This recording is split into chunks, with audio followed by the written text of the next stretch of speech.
Ce programme est financé par les amis et partenaires du ministère de Joyce Meyer.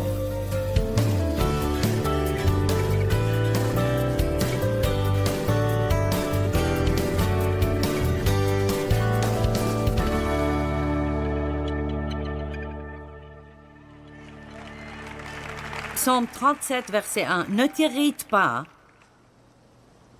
Est-ce que nous avons des personnes irritées ici aujourd'hui?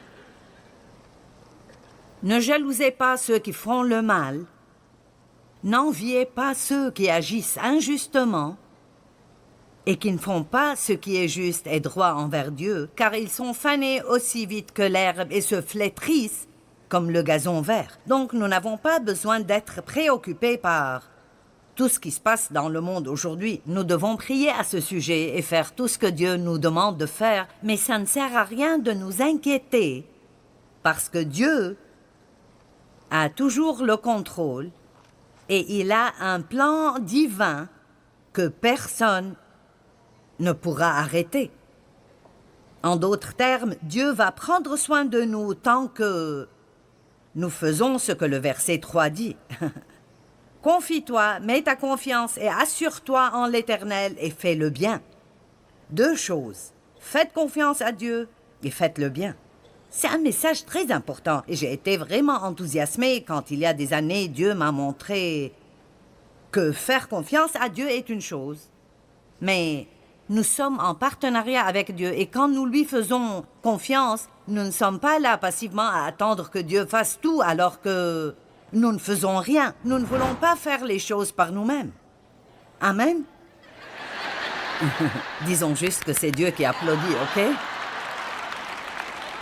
Nous ne voulons pas faire les choses par nous-mêmes, mais nous voulons, comme nous faisons confiance à Dieu, nous disons, Dieu, tout ce que tu veux que je fasse, montre-le-moi et je le ferai. Et souvent, vous trouverez qu'alors que vous attendez votre percée, Dieu va vous utiliser pour amener la percée dans la vie d'une autre personne. Maintenant, je vais le redire. Souvent, alors que vous attendez que Dieu fasse quelque chose dans votre vie que vous ne pouvez pas faire, Dieu va vous utiliser pour amener une percée dans la vie de quelqu'un qui ne peut pas s'aider lui-même. Ça m'étonne toujours comment je peux être dans une situation où je ne peux pas m'aider moi-même, mais Dieu me donne l'onction d'aller aider quelqu'un d'autre.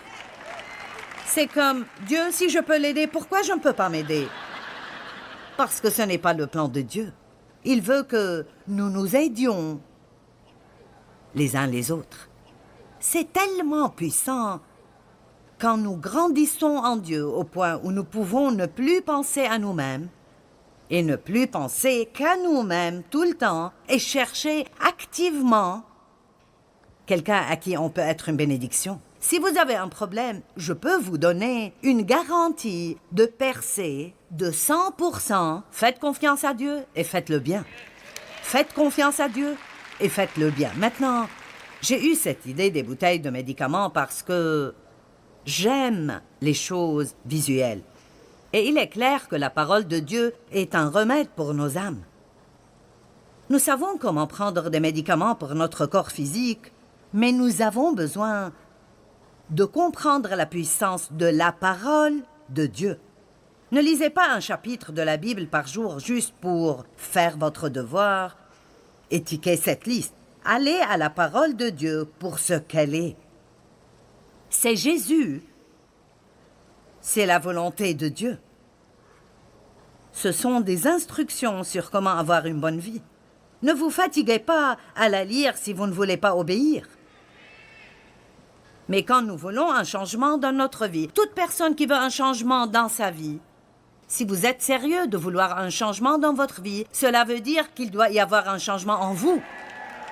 C'est bon d'avoir un miracle et de voir un changement dans notre vie, mais qu'en est-il de quand Dieu dit « J'aimerais te changer d'abord »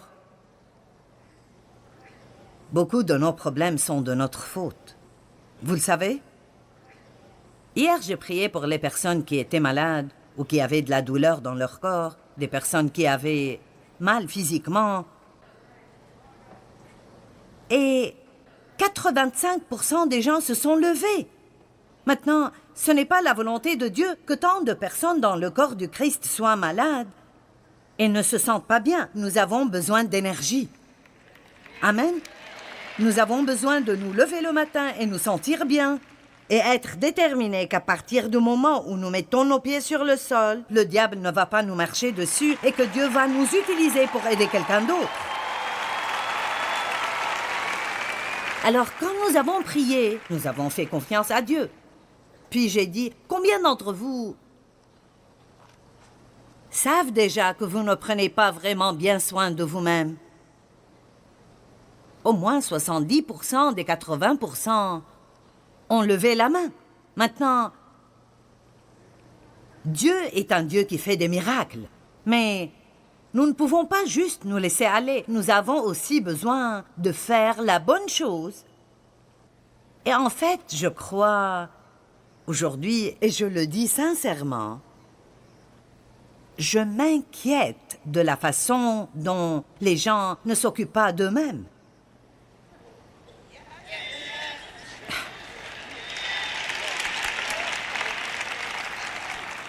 Je veux dire, est-ce que faire plus d'argent vaut la peine de se tuer? Je veux dire, est-ce que rester réveillé jusqu'à 1 heure du matin pour voir la fin de ce programme télé déjà stupide? Je me souviens, il y a des années de ça où Dave et moi, tu es resté avec moi, je pense. Nous sommes restés jusqu'à 1 heure du matin à regarder ce film sur un dinosaure stupide nommé bébé. Et il s'agissait d'un petit bébé. Il ressemblait à un dinosaure en carton. Et nous étions engagés dans le film. Et hey, j'aime regarder quelque chose de bon à la télé, mais ne perdez pas votre sommeil pour ça. Merci pour votre intérêt. Je n'enseigne pas sur la bonne santé aujourd'hui, mais je dis, nous ne pouvons pas nous en remettre seulement à Dieu. Nous devons dire, maintenant Dieu, est-ce qu'il y a quelque chose que je dois faire pour coopérer?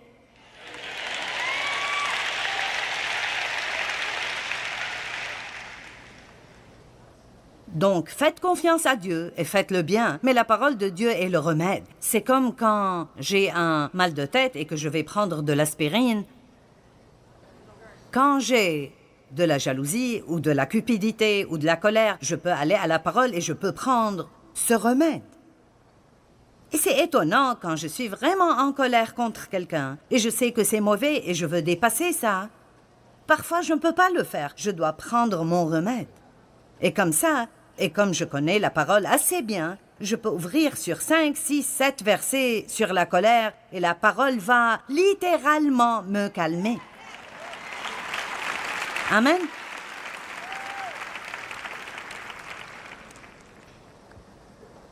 Et donc, nous avons une prescription, ou plutôt 2, qui arrangent tout.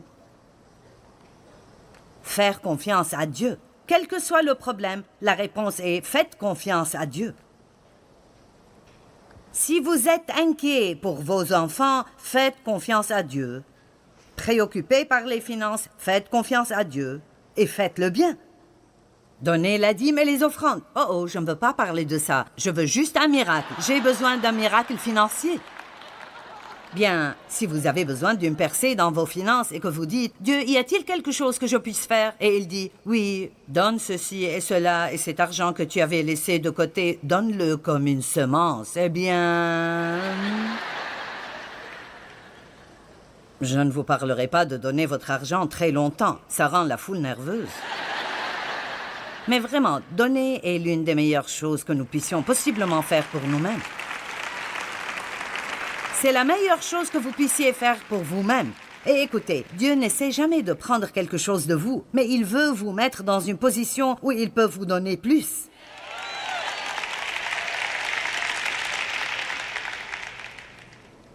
Donc, je fais confiance à Dieu et je fais le bien. Il n'y a pas de problème que faire confiance à Dieu n'arrangera pas. Et puis, continuez en faisant le bien et vous avez un bon paquet. Maintenant, juste pour ceux qui n'étaient pas là et ceux qui n'ont pas vu ça à la télé, voici une prescription pour la confiance du docteur Jésus et c'est prescrit à quiconque. Vous pouvez en prendre aussi longtemps que vous en avez besoin et en avoir en quantité illimitée.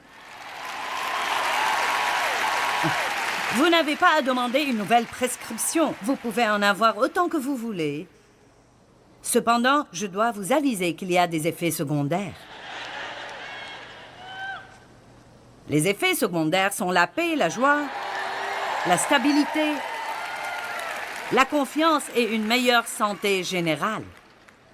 Et après avoir pris la confiance, prenez une bonne dose de faire le bien. Voilà, ils sont ici. Faites le bien. Amen. Docteur Jésus, patient quiconque, prends tant que tu en as besoin. Effet secondaire. Bonheur extrême.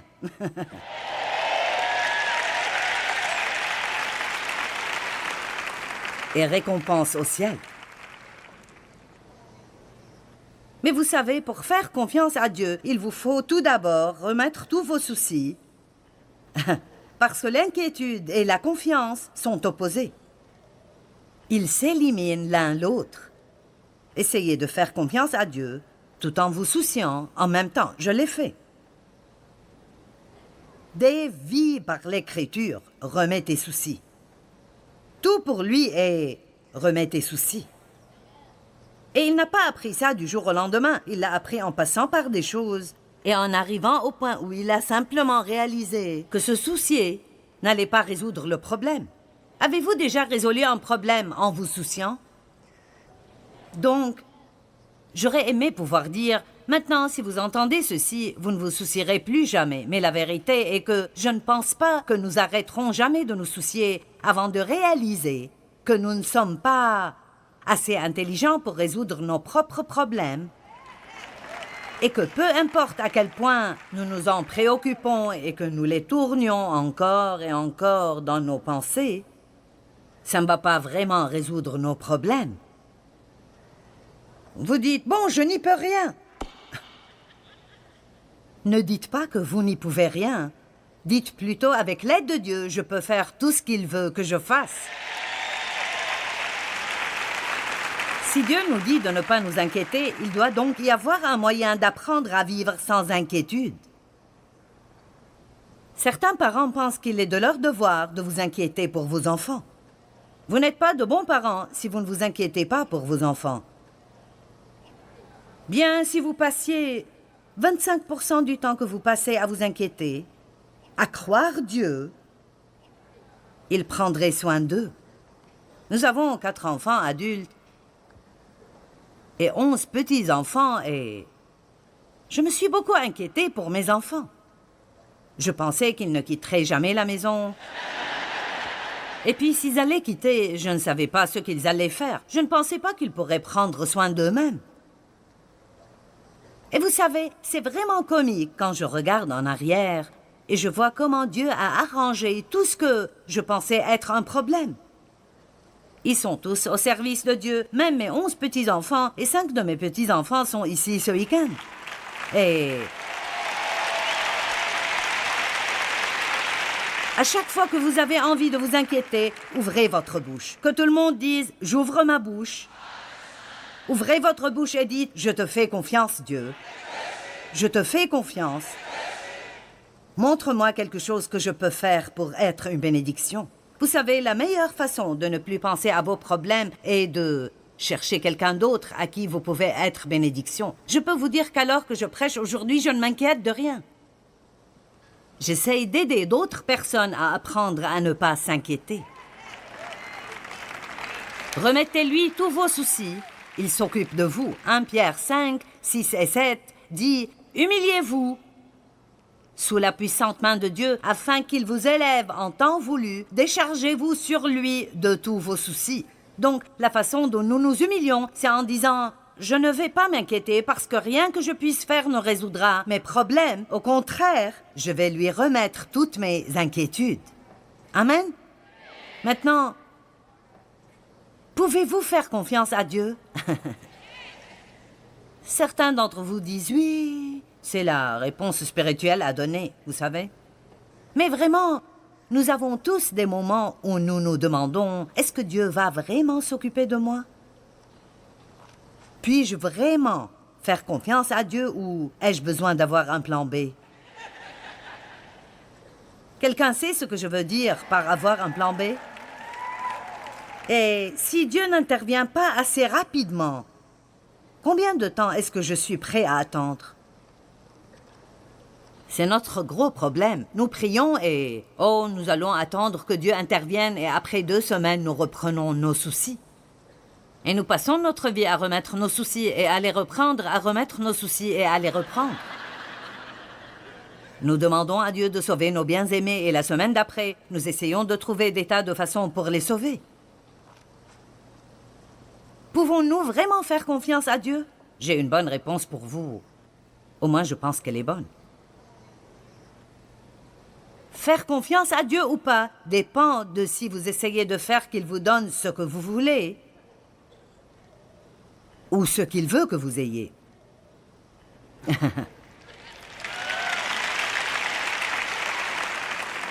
Oui, ça prendra quelque temps pour que vous le compreniez.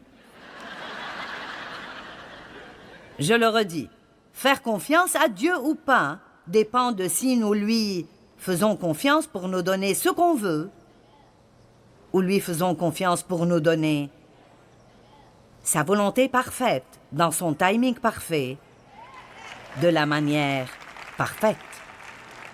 Nous sommes très habiles à dire à Dieu ce que nous voulons. Et il n'y a pas de mal à ça. La Bible dit, vous n'avez pas parce que vous ne demandez pas.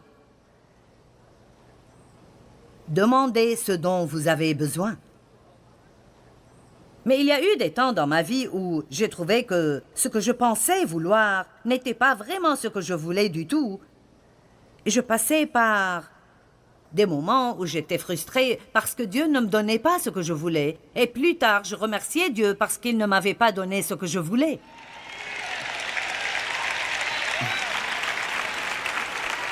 Donc, vous pouvez faire confiance à Dieu si vous vous soumettez à sa volonté parfaite dans votre vie et disiez, Dieu, si ça tombe être ce que je veux, youpi, je suis contente, mais si ce n'est pas ce que je veux ce que tu veux, plus que je ne veux ce que je veux. Allez, en êtes-vous là aujourd'hui? Même si vous voulez quelque chose fortement, êtes-vous disposé à dire, Dieu, si ce que je veux n'est pas ce que tu veux, s'il te plaît, ne me le donne pas? Allez, dites, Dieu, si ce que je prie n'est pas ta volonté. Maintenant, il y a beaucoup de choses dans la parole que nous connaissons déjà. Vous n'avez pas besoin de prier, Dieu, est-ce ta volonté de sauver mon enfant? C'est la volonté de Dieu. Mais il y a beaucoup de choses qui ne sont pas spécifiquement couvertes dans la parole de Dieu. Vous pouvez demander une promotion dans votre travail et ce n'est peut-être pas ce que Dieu veut pour vous. Bien, pourquoi ne le voudrait-il pas? Je ne sais pas, je ne suis pas Dieu. Ah. C'est comme j'ai dit la nuit dernière, il y a beaucoup de mystères, beaucoup de choses que nous ne comprenons pas. Pourquoi Dieu voudrait-il promouvoir quelqu'un dans votre entreprise qui n'est pas encore croyant? Et vous dit que vous devriez être heureux à ce propos. Oui. Et il dit que vous devriez être content pour lui et le féliciter de tout cœur. Vraiment, Dieu, es-tu pour moi ou pas? Il y a des années, mon mari a reçu une promotion et il ne l'a pas acceptée. Et j'ai pensé qu'il avait perdu la tête. Bien, pourquoi ne l'as-tu pas acceptée? Tu ne veux pas être promu? Intérieurement, j'ai pensé, ne veux-tu pas être plus important? Tu ne veux pas avoir un titre? Il a dit, écoute, j'ai vu les gars qui ont cette position et ils ne font pas beaucoup plus d'argent et ils sont hors de la maison tout le temps. Et tout ce qu'ils ont est beaucoup plus de responsabilités et je ne veux pas ça. Ce n'est pas ce qu'ils voulaient. Bien, c'est une bonne chose qu'il ne l'ait pas pris parce que Dieu avait un autre plan pour lui qui était ce que nous faisons maintenant. Juste parce que Dieu ne vous donne pas ce que vous voulez quand vous le voulez. Nous avons besoin de faire confiance à Dieu et certains d'entre vous sont dans des situations aujourd'hui où vous ne comprenez pas. Vous ne comprenez pas. Et j'ai dit la nuit dernière et je le dirai encore, nous vivons la vie en avant, mais nous la comprenons après coup. Amen.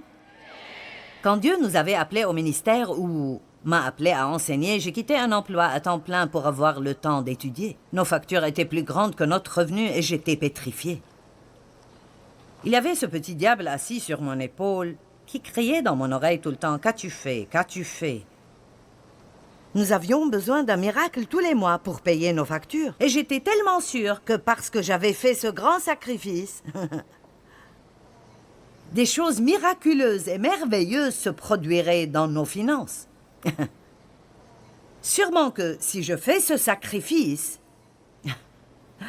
sûrement que si je suis si bonne, alors Dieu fera des miracles. C'est vraiment difficile pour nous quand nous faisons ce qui est juste et parfois en faisant sacrificiellement ce qui est juste et il semble comme si Dieu ne fait rien. Durant 6 ans, pas 6 semaines ou 6 jours, durant 6 ans, nous avions besoin d'un miracle chaque mois. J'achetais les vêtements de mes enfants en seconde main et j'étudiais la parole. J'enseignais ma petite étude biblique et je disais aux gens que Dieu voulait les bénir financièrement. Je continuais à payer la dîme, à donner et à servir, année après année, après année, après année. Je ne comprenais pas. Ça ne faisait absolument aucun sens pour moi. Et je parie que certains d'entre vous en sommes là maintenant. Certains d'entre vous donnaient plus que vous n'avez jamais donné dans toute votre vie, et il vous semble que vous avez moins que vous n'avez jamais eu.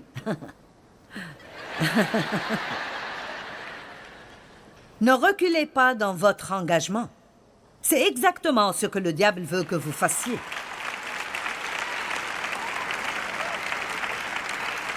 Parfois, vous devez faire ce qui est juste longtemps avant d'obtenir un bon résultat.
Bien, je ne comprends pas. Moi non plus, je n'avais pas compris pourquoi.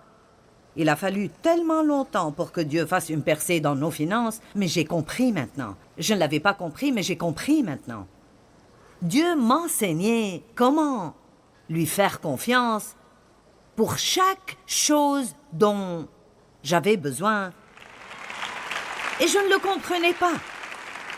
Tout le monde applaudit quand je dis que je passe à la télé dans les 2 tiers du monde. Mais avez-vous idée de ce que cela coûte? Ils ne disent pas, eh bien, nous allons vous donner ce temps gratuitement.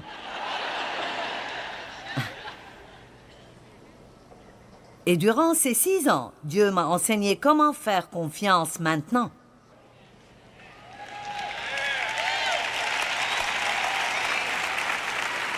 Allez! Vous ne savez pas ce que Dieu a prévu dans votre avenir. Mais je peux vous dire que tout ce par quoi vous passez maintenant devient l'expérience pour ce que vous aurez à faire plus tard. Amen. Et je reviens en arrière et je suis vraiment contente que je n'ai pas jeté l'éponge et dit « ça ne marche pas ».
Ce n'est pas juste, je vais retourner au travail et me trouver un emploi et si je n'ai pas le temps d'étudier, tant pis.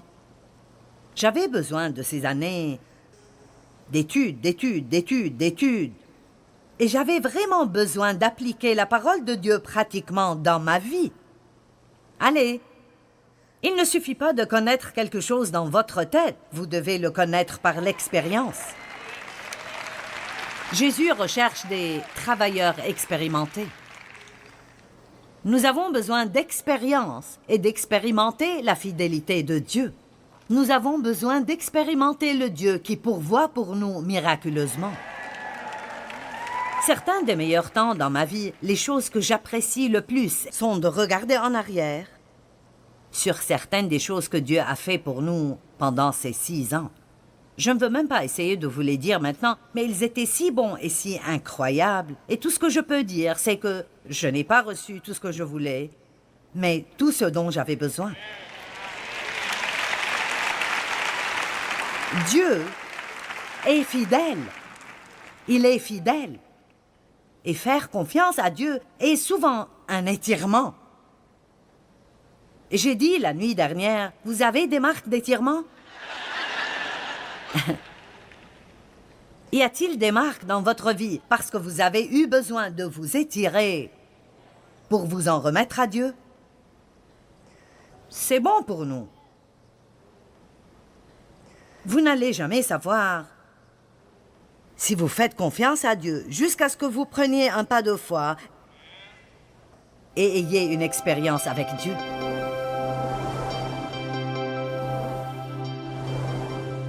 N'importe quel problème que vous avez, la réponse est toujours la même. Faites confiance à Dieu et continuez à faire le bien.